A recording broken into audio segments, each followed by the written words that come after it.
मुच्यते। पूर्णस्य पूर्णमादाय पूर्णमेवावशिष्यते। ॐ शान्ति शान्ति शान्तिः।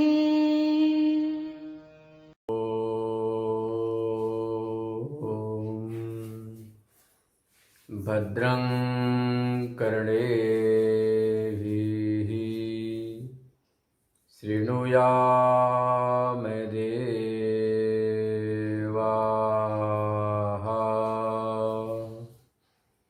भद्रं पश्येमाक्षभिर्यजत्राः। स्थिरैरङ्गैस्तुष्टुवागुंसस्तनूभिर्व्यसेमदेवहितं यदायुः। स्वस्ति न इन्द्रो वृद्धश्रवाः। स्वस्ति नः पूषा विश्ववेदाः। स्वस्ति नस्तार्क्ष्यो अरिष्टनेमिः। स्वस्ति नो बृहस्पतिर्दधातु।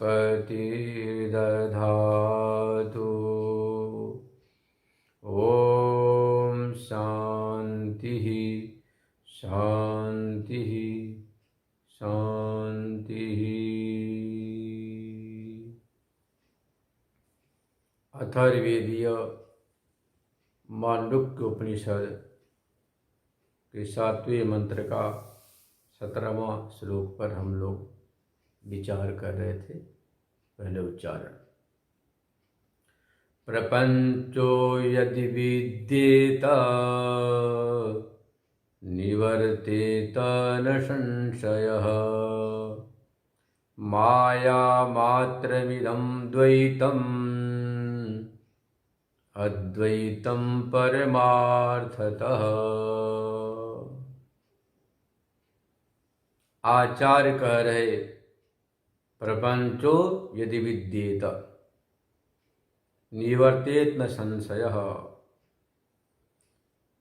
यदि प्रपंच नाम का कोई चीज होता तो निवृत्त हो जाता। बंध्या पुत्र है ही नहीं, उस बंध्या पुत्र का बाद और निवृत्ति की भी आवश्यकता नहीं। ऐसे ही प्रपंच नाम का कोई चीज है ही नहीं तो निवृत्त होने की कोई आवश्यकता नहीं, न संशय। फिर क्या है तो बता रहे माया मात्रमिदं द्वैतम अद्वैतम परमार्थतः। ये संसार माया मात्र है, अद्वैत तत्व ही परमार्थ है, वास्तविक है। माया मात्रमिदं द्वैतम अद्वैतम परमार्थतः। यह संसार तो माया मात्र है, अद्वैत ही पारमार्थिक तत्व है। यह पूरा संसार जो है उससे शास्त्रों में यहाँ पर 17वीं कारिका में प्रपंच सबसे कहा गया है। तो वास्तव में ये प्रपंच क्या है तो मनोविजृंभित है, मन स्पंदन है, मन से कल्पित है। ये मन की स्फुरणा है।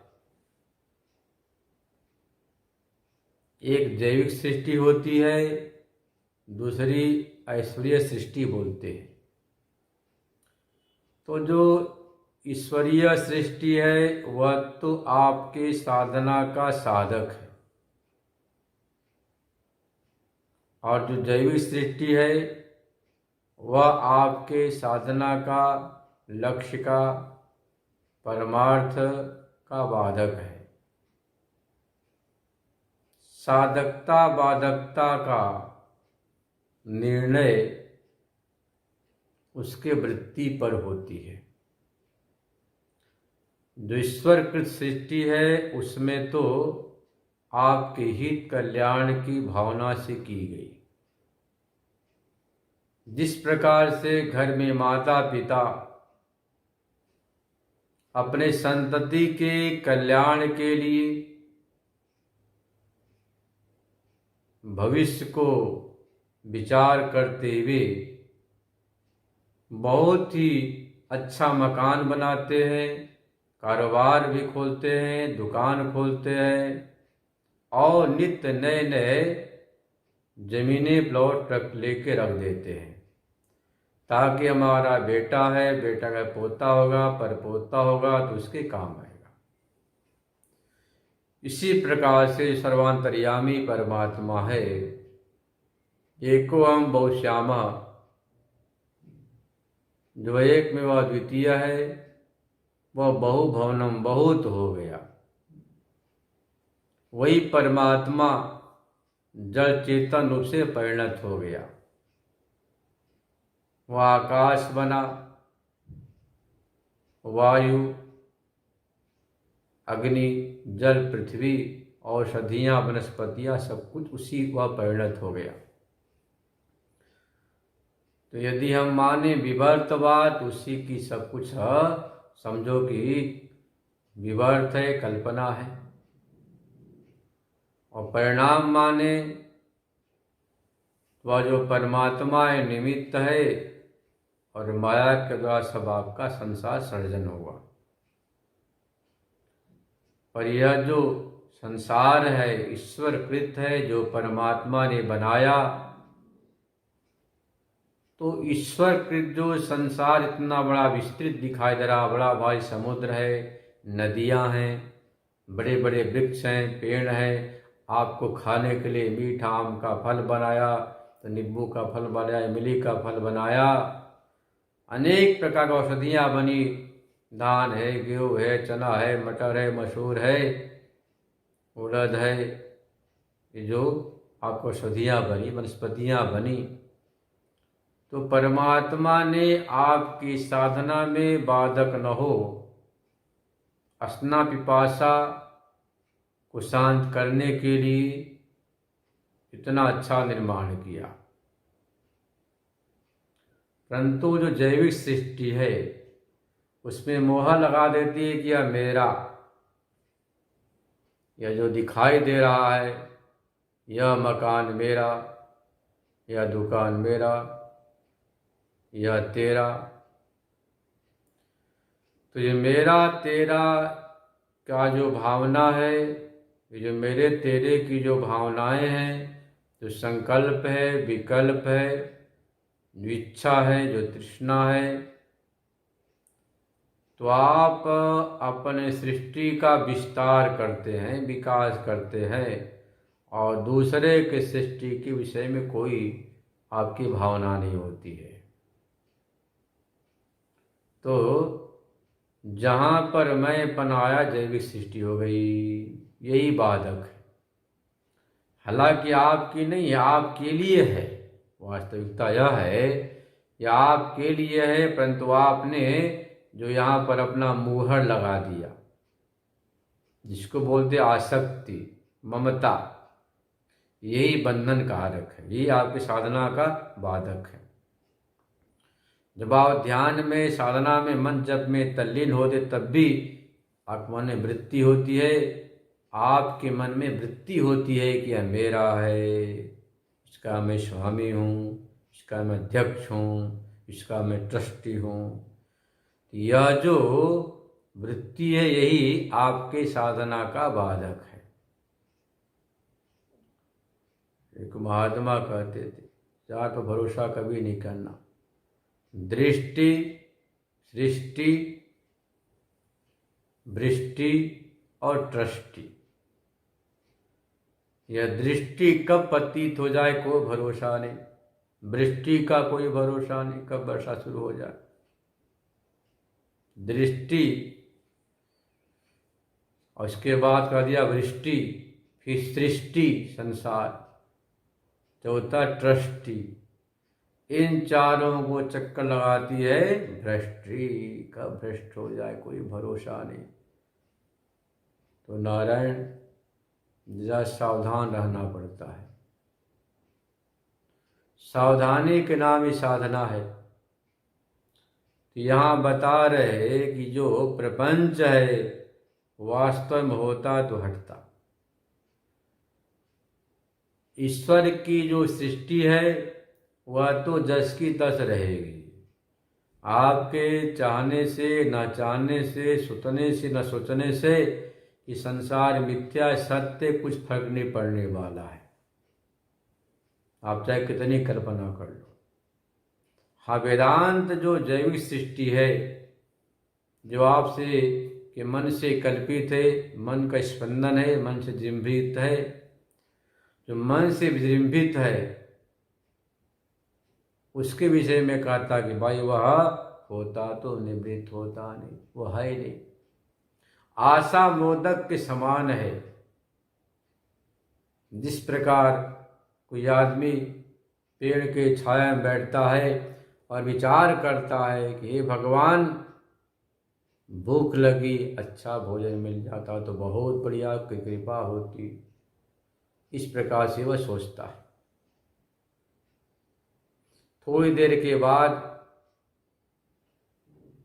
क्या देखता है कि कोई भोजन का थाल ले आया, भोजन भी कर लिया।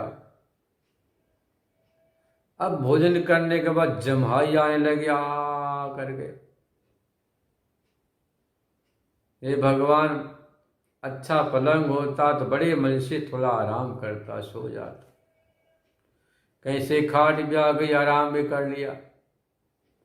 मनुष्य का स्वभाव है खटपट करने का, मन में खटपट चलती रहेगी। सो तो गया, एकांत है, जंगल है, झरना है, आसपास कोई नहीं है, कहीं झपकी लगी और शेर आया तो शेर तो खा जाएगा। जैसे ये संकल्प किया, सचमुच में शेर आया, उसे खा गया। तो वास्तव में है क्या, उस आदमी के मन के स्पंदन सब कुछ हुआ। ऐसे यहाँ पर है, यहाँ पर भी यही बात है। आप मुंबई आए, खूब पैसा कमाए, मकान बना लिए, शादी ब्याह हो गई, बच्चे कच्चे पैदा हो गए। अब आपको अपनी परवाह नहीं बच्चे कच्चे की। वह तो बिल्कुल नहीं सोचते आपके विषय में कि हमारे दादा दादी का, पिता माता का कल्याण हो या ना हो, पर आप दिन न सोचते रहते। यह जो आपकी जैविक सृष्टि है, जीव ने जो सृष्टि की, वह है कुछ नहीं। चाहे कितना मुहर लगा लो, जैसे शरीर छोटा सा समाप्त। शरीर है तब भी नहीं, तब भी जबरन लोग अपने नाम करा लेते, तुम बूढ़ा हो गए, बूढ़ी हो गई, इतना ममता क्यों करते, मोह क्यों करते, अब राम राम करो। तो ये बता रहे कोई प्रपंच होता तो हटता, प्रपंच तो है नहीं। अब काल्पनिक वस्तुओं की सत्ता ही क्या। माया मात्रम, में तो माया मात्र है, इदम द्वैतम। सत्य क्या है तो कहा द्वैतम परमार्थतः त्रैकाल्यबाध्यत्वम पारमार्थिकत्वम। जिसका तीनों काल में बाध न हो, वह तो आपकी अपनी आत्मा है और वही सत्य है। वह हमेशा एक रूप रहती है, एक रस रहती, उसका कई बात होता ही नहीं है। अद्वैतम परमार्थतः, तीनों काल में जिसका बाध न वही सत्य कहलाता है, वही परमार्थ। शरीरादि का तो बाध होता है, जागृत व्यवहार, जागृत शरीर का सपने में बाद हो गया, सपने का जगने के बाद जागृत से हो गया, और दोनों का बाद हो गया सुषुप्ति में। पर जो दोनों के अंतराल में मैं था, मैं का बाद नहीं। मैं की स्मृति हमेशा बनी रहती, वह मैं गाढ़ निद्रा सोए, वही मैंने सपना देखी, वही मैं इस प्रकार से जागृत में हूँ। जो मैं बचपना में था वही मैं जवान अब हो गया हूँ, अब मैं बुढ़ापे की तरफ बढ़ रहा हूँ। तो ये जो मैं है, मैं का कई बाद हुआ न अवस्था से, न काल से, न देश से, न व्यवस्था से। पहले बड़ा भारी अमीर था, अब देखो मैं थोड़ा गरीब हो गया। तो जिसका अवस्था से, अवस्था मतलब उम्र से, बचपना से, जवानी से, बुढ़ापे से, देखो बचपना के बाद हुआ जवानी से, जवानी के बाद हुआ बुढ़ापे से अवस्था। परंतु मैं का बाद नहीं होता, मैं तब भी वही था, आज भी वही है, बुढ़ापा में मैं वही है, मैं वही बोलते वही मैं हूँ जो आपको 50 साल पहले मिला था अमुक जगह। तो मैं का बाद नहीं हुआ।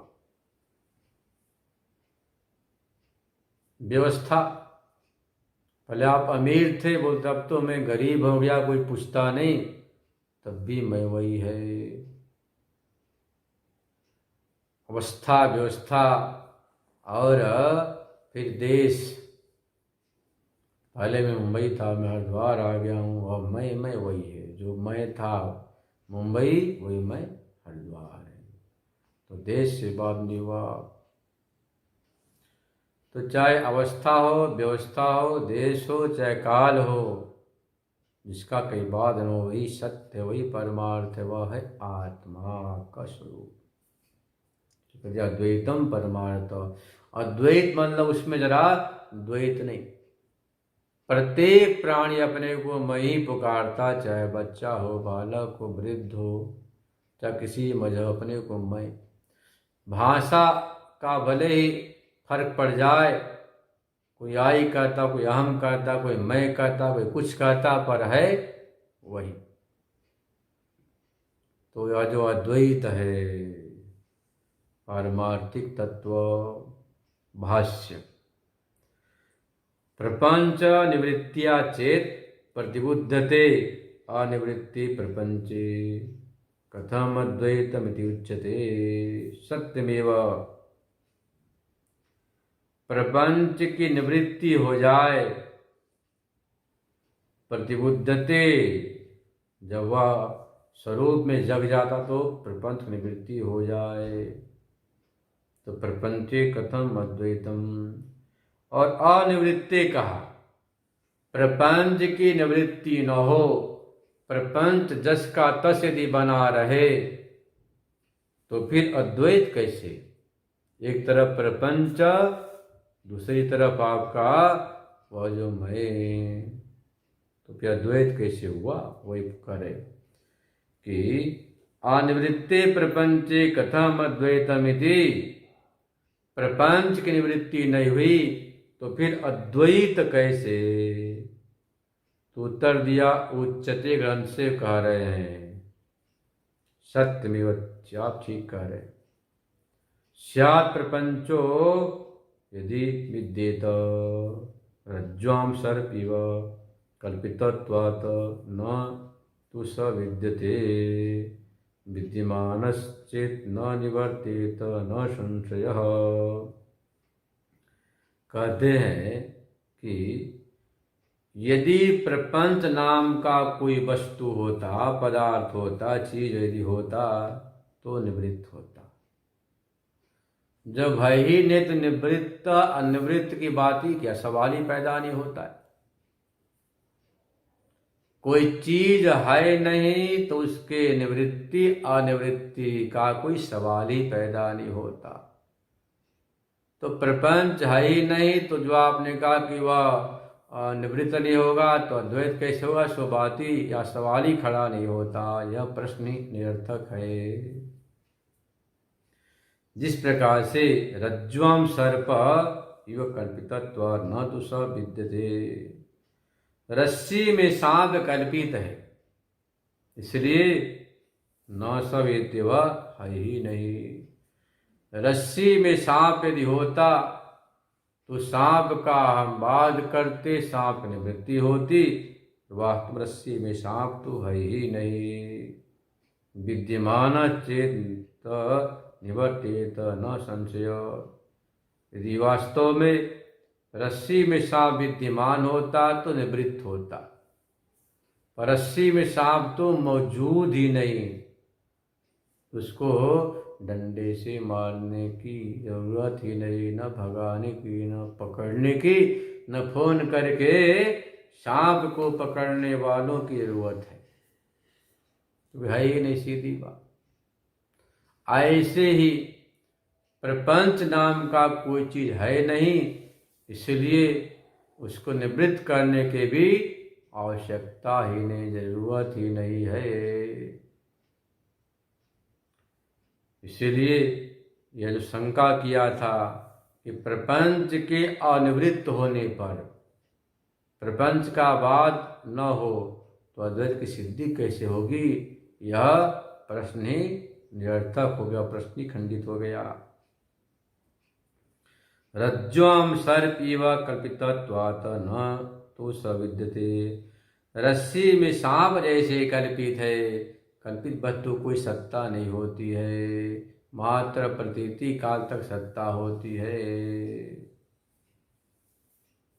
न तो सवेदे विद्यमान चेतना निवर्तेत न संशय। विद्यमान होता तो निवृत्त होता, इसमें कोई संशय ही नहीं है। नहीं रज्ज्वाम भ्रांति बुद्धिया कल्पिता सर्वो विद्यमानः सन विवेकतो निवृत्तः नई माया माया विना प्रयुक्ता तद्दर्शिनां चक्षुर्बंधापगमे विद्यमाना सती निवृत्ता। कह रहे हैं कि नहीं रज्ज्वाम भ्रांति बुद्धिया कल्पिता सर्पो, रस्सी में भ्रांति बुद्धि से जो कल्पित सांप है, उस सांप की कोई सत्ता ही नहीं, विद्यमानता नहीं है। विवेक तो निवृत्त नहीं, विवेक तो निवृत्त, मात्र विवेक से निवृत्त होता है। नई माया माया विना प्रयुक्ताम तद्दर्शनाम चक्षुर्बंधापगमे विद्यमान सती निवृत्ता। जैसे कोई जादूगर मायावी माया दिखाता हो, जो जादूगर की माया है, जो माया दिखाता है जादूगर, वह जो माया दिखाता है वो जादूगर, वह मात्र दर्शकों के चक्षु का बंधन करता है। जैसे ही चक्षुर्बंध का अपगमन होता है, हट जाता है, वैसे ही उसका सारा जो खेल है, तमाशा है, माया भी समाप्त हो जाती है। ऐसे ही आप अज्ञान निद्रा में सो रहे हैं, अज्ञान निद्रा में सोने के कारण से आपको इस संसार की प्रतीति हो रही कि संसार है, और जैसे ही यह ज्ञान हुआ कि भाई अज्ञान नाम का कोई चीज है ही नहीं, प्रपंच है ही नहीं, यह तो मात्र माया से भाषित हो रहा है, ऐसा ज्ञान होते ही तत्काल जो है ना उस माया की निवृत्ति हो जाती है, प्रपंच की निवृत्ति हो जाती है, बात हो जाती है।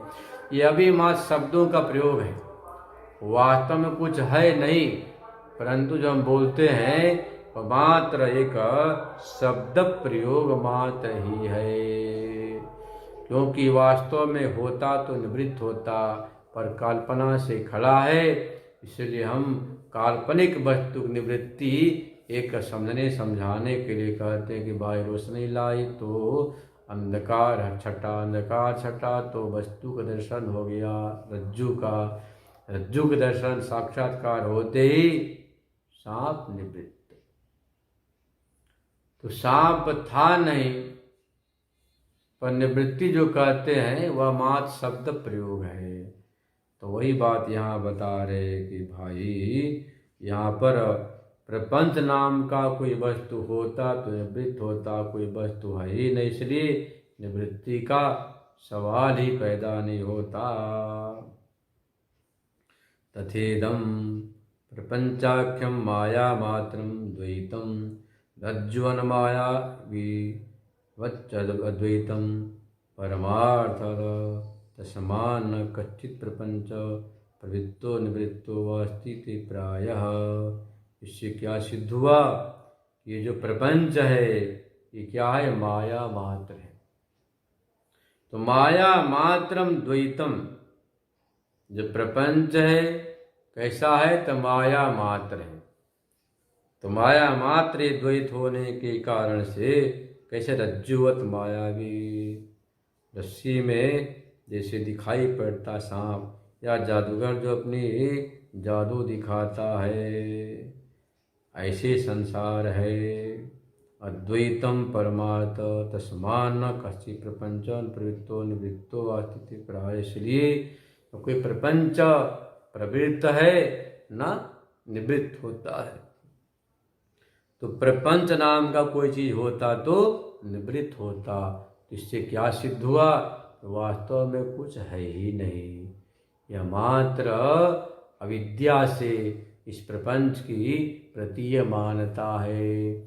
विद्या से अविद्या का मात्र बाद होता है। अविद्या के बाद होते ही आपको अपने स्वरूप का साक्षात्कार हो जाता है। विकल्पो विनिवर्तेत कल्पितो यदि केनचित् उपदेशादयं वादो ज्ञाते द्वैतं न विद्यते। विकल्पो विनिवर्तेत कल्पितो यदि केनचित् उपदेशादयं वादो ज्ञाते द्वैतं न विद्यते। विकल्पो विनिवर्तेत, विकल्प विरुद्ध कल्प विकल्प, विकल्प इसको बोलते हैं विरुद्ध, कल्प बोलते प्रकार। तो विरुद्ध कल्प विकल्प, रात का विरोधी जैसे दिन है, दिन का विरोधी रात है। देवता का विरोधी जैसे कि दैत्य, दैत्य का विरोधी जैसे कि देवता है। ऐसे ही यहाँ पर बता रहे कि जो विकल्प है वह हट जाता यदि किसी से कल्पित होता। फिर पूछ रहे कि बताओ व्यवहारिक जगत में ये सारी जो व्यवस्थाएं हैं कि एक गुरु है शिष्य है, दोनों के बीच में उपदेश है, यह व्यवस्था कैसे बनेगी? नितांत द्वैत की सत्ता को स्वीकार नहीं करेंगे कि द्वैत नाम की कोई चीज है ही नहीं। जब आप द्वैत को स्वीकार नहीं करोगे, ये बताओ कि यह जो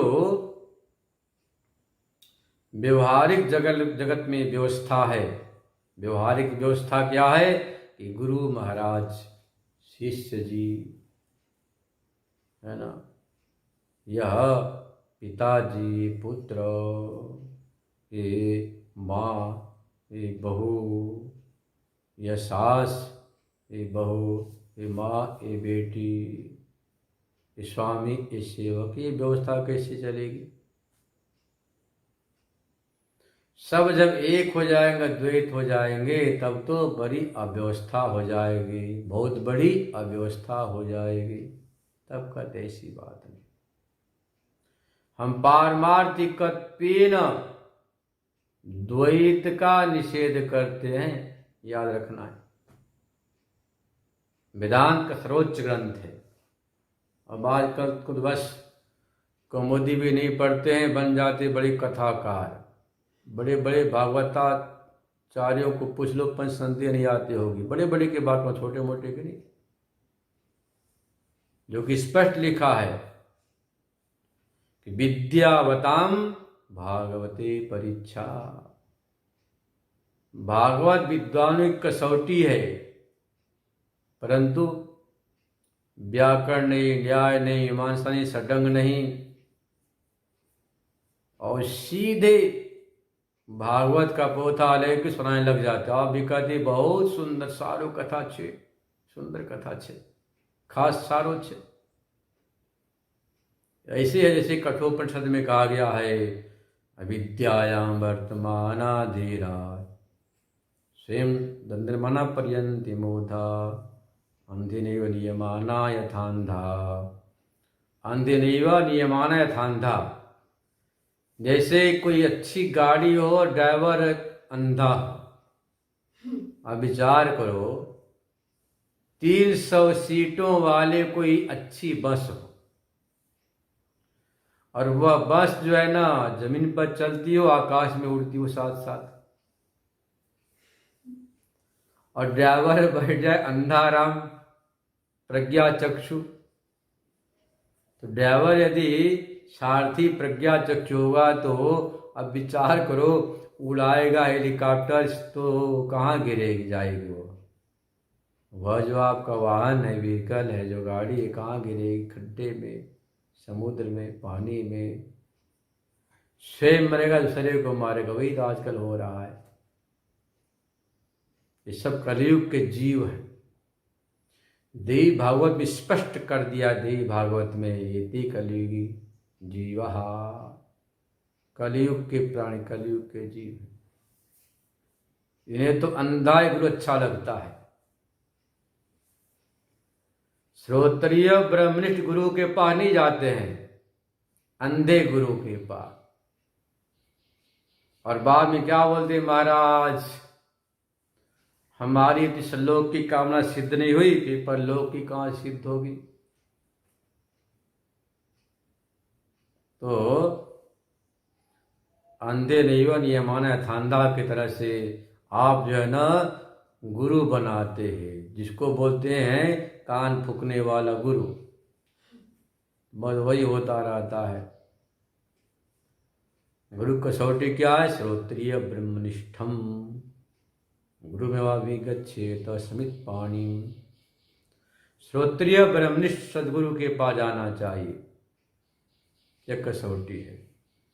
वह यदि नहीं होगा तो आप अपनी जीवन यात्रा सफल नहीं कर पाएंगे, क्योंकि हमारे जीवन में गुरु की बहुत बड़ी महत्ता भूमिका है। यदि जीवन में सद्गुरु मिल गया तो सब बात बन जाती है। पर सद्गुरु मिल जाए, ज्ञानामृत की वर्षा करे और छाता लगा के खड़ा होगा तो क्या होगा? छाता लगा के खड़ा हो जाओ, वाटर प्रूफ जैकेट पहन लो तो क्या होगा? एक बूंद नहीं पड़ने वाली। वैसे यहाँ होता है, यदि आपके जीवन में सद्गुरु आ भी गया, ज्ञानामृत का वर्षा कर भी रहा है, पर अहंकार का चादर ओढ़ लिया कि मैं तो ट्रस्टी हूँ, अध्यक्ष हूँ, प्रेसिडेंट हूँ, मैं डॉक्टर हूँ, मैं मास्टर हूँ, मैं बहुत पुराना सत्संगी हूँ, तो भाड़ में जाओ, कुछ भी नहीं पल्ले पड़ने वाला है। जब तक अहंकार को छोड़कर सद्गुरु के चरणों में नहीं बैठेंगे तब तक काम बनने वाला नहीं। इस बीच में अहंकार की इतनी भयंकर खतरनाक चट्टान दीवार आ जाती है कि सद्गुरु के मिलने के बाद भी आप वहां तक पहुंच नहीं पाते हैं। कितनी वर्षा हो, छाता लगा लो, देखो नहीं पड़ने वाली। ऐसी जो अहंकार की चादर है कि मैं ट्रस्टी हूँ, तो मैं व्यवस्थापक हूँ, तो मैं डॉक्टर हूँ, तो मैं मास्टर हूँ, अध्यक्ष हूँ, उपाध्यक्ष हूँ, तो मैंने इतने PhD कर लिए, डिलीट कर लिए, कर लो कि जो अहंकार की चादर आपको अनुभव है, स्वसंवेद्य है, ये अहंकार है कि स्वाभिमान है। स्वाभिमान तो बुराइयों से बचाव करता है, पर अभिमान आपको पतन के रास्ते पर ले जाता है। तो सद्गुरु मिल जाए तो उनके पास अहंकार की चादर को हटाकर बैठोगे तब जाकर के बोध होगा। ऐसी बहुत कथाएं भक्तमाल में आती है, बहुत कथाएं। पीपा साहब की है, गीसा साहब की है, गुरु के पास गए, कैसे गुरु ने परीक्षा लिया। तमाम कथाएं शास्त्र में, पुराणों में भरी पड़ी। तो सारी व्यवस्थाएं व्यवहारिक हैं। तो अद्वैत जगत में बहुत विख्यात ग्रंथ है, प्रौढ़ ग्रंथ, इसका नाम है खंडन खंड खाद्य, जिसके कर्ता श्रीहर्ष मिश्र हैं।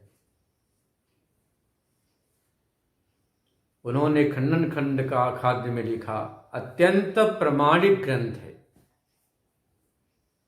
बहुत कठिन पर बहुत प्रमाणिक ग्रंथ है। खंडन खंड खाद्य में लिखा है, नहीं अविद्यायाम विद्यमान भेदो व्यवच्छेदाम। ये उनकी पंक्ति है।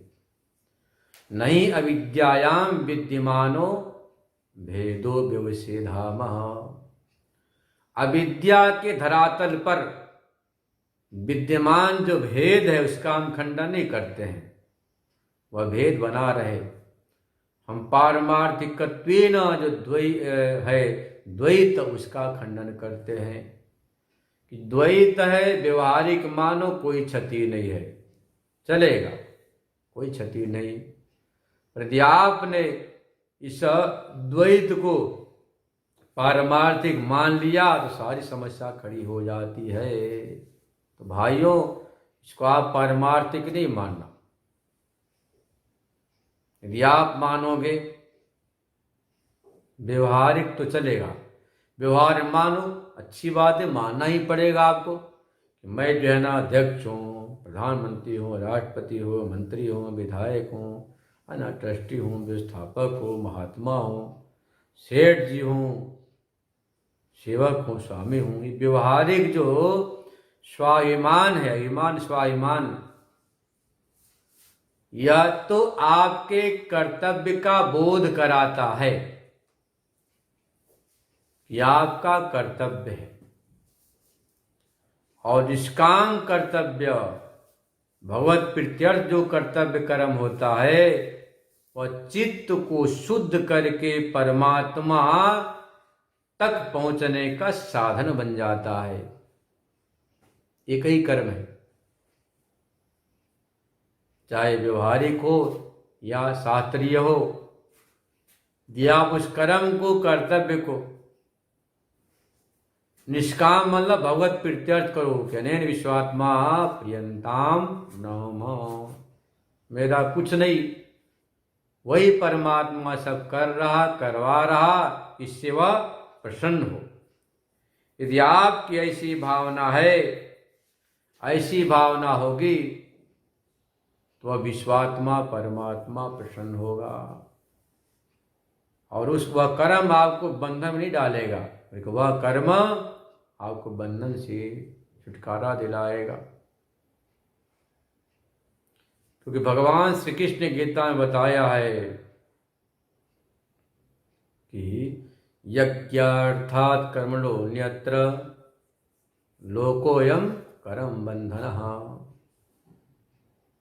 यज्ञो नाम विष्णु हो, यज्ञ नाम भगवान विष्णु का, नारायण का। भगवत प्रीत्यर्थ जो कर्म करते हैं, वह कर्म तो आपको मुक्ति का साधन बन जाता है। और जिस कर्म का संबंध इस शरीर से हो जाता है, पुत्र से, पौत्र से, घर से, परिवार से, समाज से होता है, वह कर्म आपको बांधने लग जाता है, बांध देता है, बंधन में पड़ जाते। तो निर्भर करता है कि आपकी दृष्टि कैसी है, आपकी सोच क्या, भावना क्या, समझ क्या, नियत क्या। बीच बाजार में एक 5-7 वर्ष का बालक भी है और आप भी है। यदि 5-7 वर्ष का बच्चा किसी युवती को घूर कर देखता है तो कोई बुरा नहीं मानता है, न युवती मानती है न समाज। और वहीं पर एक युवा पुरुष है, मात्र खड़ा है, घूर कर देखता भी है नहीं, तो क्या सोचेंगे कि इसके मन में कहीं कोई मालिन्य होगा, कालुष्य होगा, यहाँ क्यों खड़ा है इतने समय से, क्या बात है, क्या चक्कर है। क्योंकि बच्चे का चित्त भावना वृत्ति निर्मल है, उसके ऊपर किसी का संदेह शंका नहीं होगी। और युवा के मन में एक युवा अवस्था की तरंगे हैं, लहरें हैं, एक दृष्टि है, सोच है, विचार है, इसलिए इसके ऊपर लोग विश्वास नहीं करेंगे, तरह तरह की कल्पना करेंगे।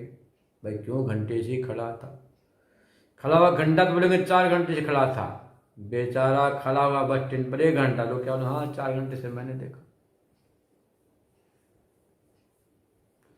क्योंकि उसकी सोच अलग है, बच्चे की सोच अलग है। बच्चे का सोच स्वाभाविक है, युवा का स्वभाव सोच अस्वाभाविक है, ये दोनों में फर्क है। यहां पर भी आप कोई भी कर्म करो, जो कर्म में यह भावना है इससे परमात्मा प्रसन्न हो, यह भगवत प्रीत्यर्थ में कर रहा हूं, यहां तक कि भगवान ही करवा रहा है, मैं तो निमित्त मात्र हूं, यह भावना है तो कर्म पूजा बन जाता है। वह कर्म परमात्मा की प्राप्ति का साधक होता है, साधन बन जाता है। और कर्म आप क्या कर रहे हैं, भागवत कथा कर रहे हैं, सत्संग कर रहे हैं, प्रवचन कर रहे हैं, रामायण कर रहे हैं, और भावना क्या है कि 2-4 लाख मिल जाएगा, पहले मिला 1 लाख, इस बार चलो कोरोना है तो 1 नहीं तो आधा तो मिल ही जाएगा। तो ये जो भावना है ना, इस भावना से उसमें मालिन्य आ गया, किसमें, भागवत में, रामायण कथा में। हाँ फल तो मिलेगा, परंतु मालिन्य आ गया, कालुष्य आ गया, इसलिए पूरा फल नहीं मिलेगा, उसका मुक्ति फल नहीं मिलेगा, बल्कि बंधन होगा। मैं और भागवत करना, और कथा करनी है, और बढ़िया से करनी है, खूब रात भर तैयारी करके नया नया कथा करना। महाराज बहुत कथा का कुछ मेरा अच्छा व्यवहार है। कई के सैकड़ों कथाकार तो हमारे पढ़ाए विद्यार्थी हैं, भागवतकार, रामायण, वे स्वयं बताते हैं कि महाराज रात में सोते हैं, क्या कौन सी ऐसी बात बोले जिस कथा को कोई बोला न हो, ऐसी बात बोले से लोग झूम उठे, नाच उठे, चाहे भले अशास्त्रीय हो, अवैदिक हो, काल्पनिक हो, जैसी भी हो, ऐसा बोले लोग झूम उठे, नाच उठे। अब सोचो, जनता जनार्दन के अंदर, जनता के अंदर जनार्दन बैठा, उसको खुश नहीं करना है, जनता को खुश करना।